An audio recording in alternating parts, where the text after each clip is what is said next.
Hello, and welcome back to another flight review. If you're new here, my name is Jet, and today I'm flying with Air Canada from Toronto to Vancouver on board a 787 in Signature class. Our journey kicks off at Toronto Pearson's beautiful check-in hall, where you'll find a dedicated Air Canada Signature class check-in area separated with this luxe glass partition. Behind the wall, you'll find your usual check-in counters where there were no lines to get my boarding pass or drop my bag. From there, I headed straight through security, which was a breeze at this hour. For those of you with global entry in the US, if you have your physical card with you, you can actually use Canada's Verified Traveler security lanes, which is their equivalent of TSA PreCheck. There is a small food court area immediately after security, right next to the iconic Pearson flower, but today we're going to check out Air Canada's Cafe Lounge. You're given access to both the Cafe Lounge and the Maple Leaf Lounge when flying in Signature class.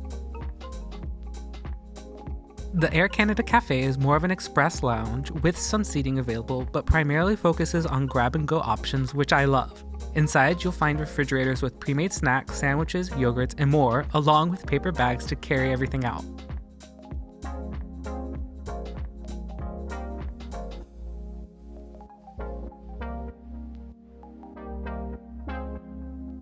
There were a couple of hot items like eggs and bacon available too for those who'd like to sit and eat something, along with a coffee and tea station and a walk-up bar. Overall, I love this grab-and-go concept and wish more airlines had something like this. From the lounge, I headed to my gate for today, D39, which was at the end of the terminal down two very long moving sidewalks.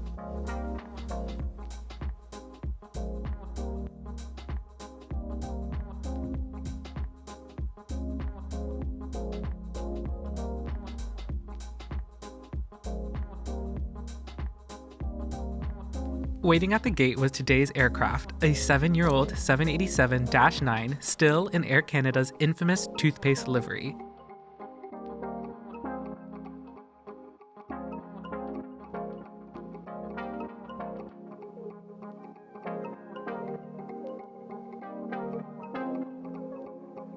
Boarding started right on time, and I was soon on my way down the cold jet bridge.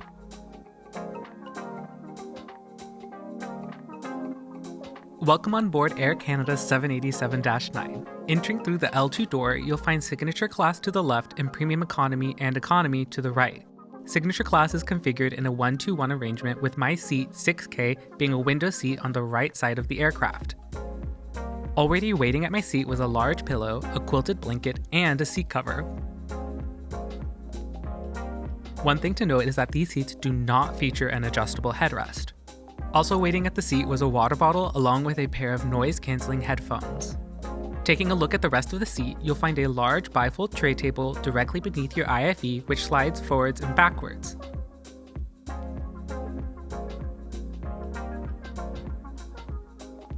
To my right, you'll find a storage cubby with a universal power outlet, remote for your IFE, a USB plug, and your headphone jack.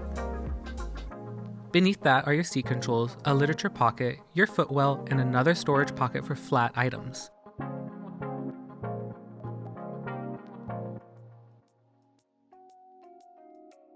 Each seat also features an adjustable reading light.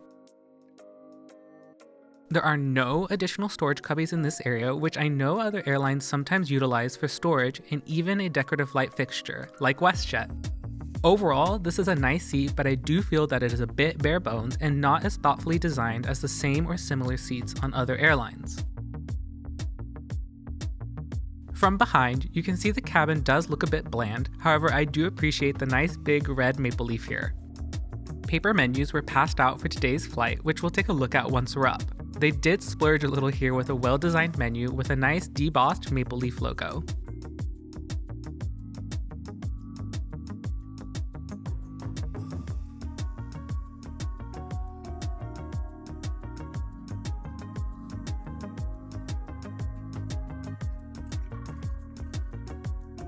We were delayed a bit this morning and slowly saw the sun start to rise. We ended up pushing back from the gate 36 minutes behind schedule for our 4-hour and 17-minute flight to Vancouver. But first, we had to head to our de-icing stand, which is always fun to watch.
Taking a look at today's menu, you'll see there's 2 hot options and 1 cold option.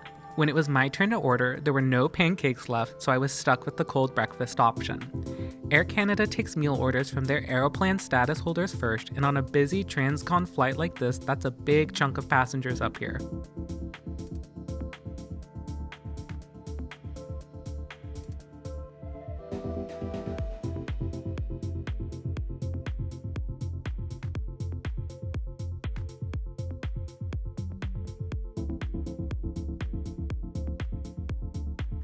About 30 minutes after takeoff, the meal service kicked off with a nice hot towel, and shortly after that, linen tablecloths were also handed out.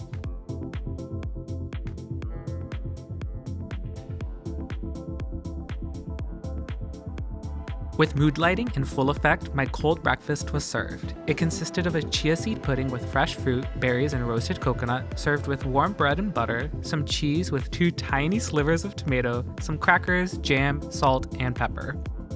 Metal cutlery was also provided, and to drink, I got a super foamy oat milk latte and an orange juice. Overall, this was a great meal, although it may appear a bit basic, and presentation was a bit sloppy.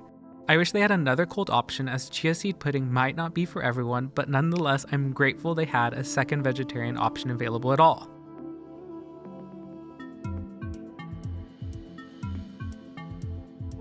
With the breakfast service wrapped up, it was time to settle in for the rest of the flight. Here's what the seat looks like made up as a bed. It's honestly as comfortable as it gets, so no complaints there. I really appreciate that Air Canada included the mattress topper for the seat, as it makes it that much more cozy and smooths out any bumps you may feel otherwise.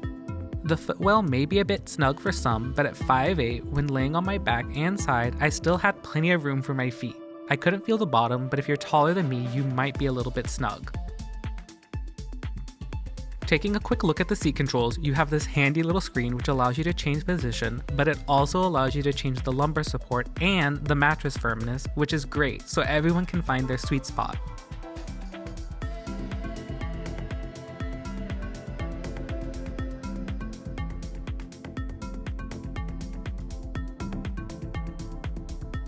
As far as privacy goes, I'd say it's 7 out of 10 in these seats. They may not look like much, but when you're in that flat position, you really can't see others and they can't see you.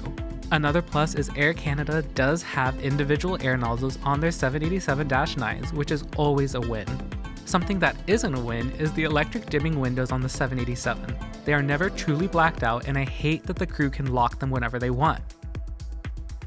About halfway through the flight, the crew came around with a snack basket that had full-sized Kit Kats, chocolate bars, chips, and nuts. They also brought around some water so everyone could stay hydrated. Wi-Fi was also available for purchase on today's flight at 18 Canadian dollars for the full flight, or about 10 Canadian dollars for just 1 hour. And if you're an Aeroplan member, you can get free texting for the full flight.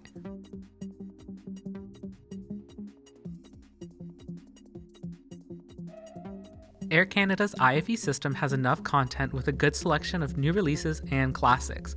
There's also a few live TV channels along with music and of course a moving map. You shouldn't struggle to find something to help pass the time, but if you do, the Wi-Fi does support streaming.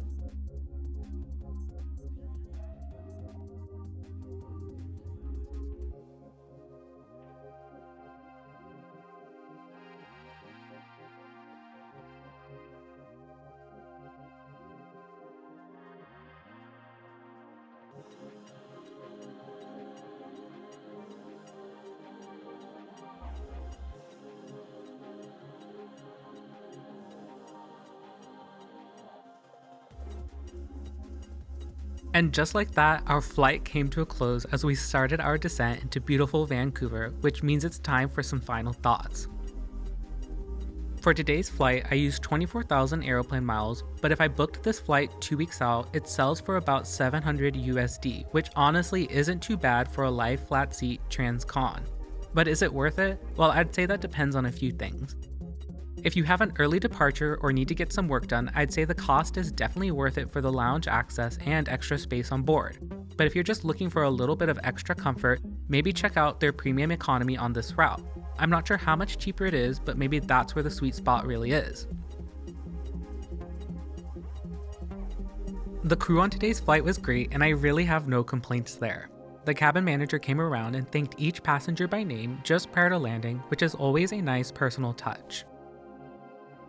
I forgot to mention it, but he also came around at the beginning of the flight, introducing himself and making sure we had everything we needed before takeoff.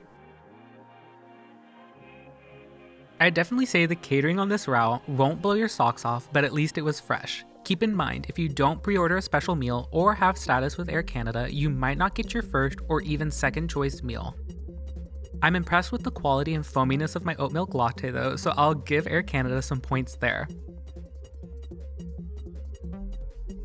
I'm flying Porter Reserve from Toronto to Vancouver next week, and at roughly a third the cost, I'm excited to see how it compares. I know there certainly won't be a lie flat seat, but nonetheless it could be a great alternative. All in all, this was a very comfortable flight, and even though we were about 40 minutes late, things were still relatively smooth and stress-free, which is all you can really ask for these days.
Welcome to cloudy Vancouver. It's always beautiful flying into YVR with all the amazing scenery.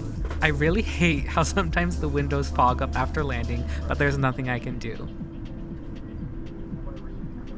As always, a huge thank you to all of you for watching another one of my flight reviews. I hope you enjoyed it, and if you aren't already subscribed, please help me out and hit that subscribe button. It costs you nothing, but it helps me more than you know. I mentioned it earlier, but Porter Reserve is up next, and I can't wait to fly them and review it for you all. If you watched this far, let me know what your favorite Canadian airline is, past or present, and why in the comments down below. Thanks again for watching, and I'll see you all again soon.